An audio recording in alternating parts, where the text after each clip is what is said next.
WordPress is a blogging platform, and there are two big differences that most people, some people, don't understand the difference between, and that is WordPress.org versus WordPress.com. WordPress.org is where you go to download the actual WordPress software and install it on your own hosting and get plugins and themes and build it all yourself, and that's really, really awesome.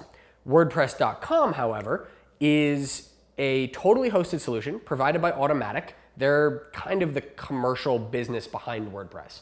So WordPress is an open source project, and they run WordPress.com, which allows you to say, hi, I want to blog about my food. And you go and say gordonsfoodblog.wordpress.com, and blammo, you have your website. From there, they've got a lot of a la carte features with custom domain names. You can buy your domain and map it over there. You can extend functionality, and they're usually very modest fees, usually on an annual basis, and that's how Automatic makes their money. They do very well, by the way. And it's a great solution for simple blogs.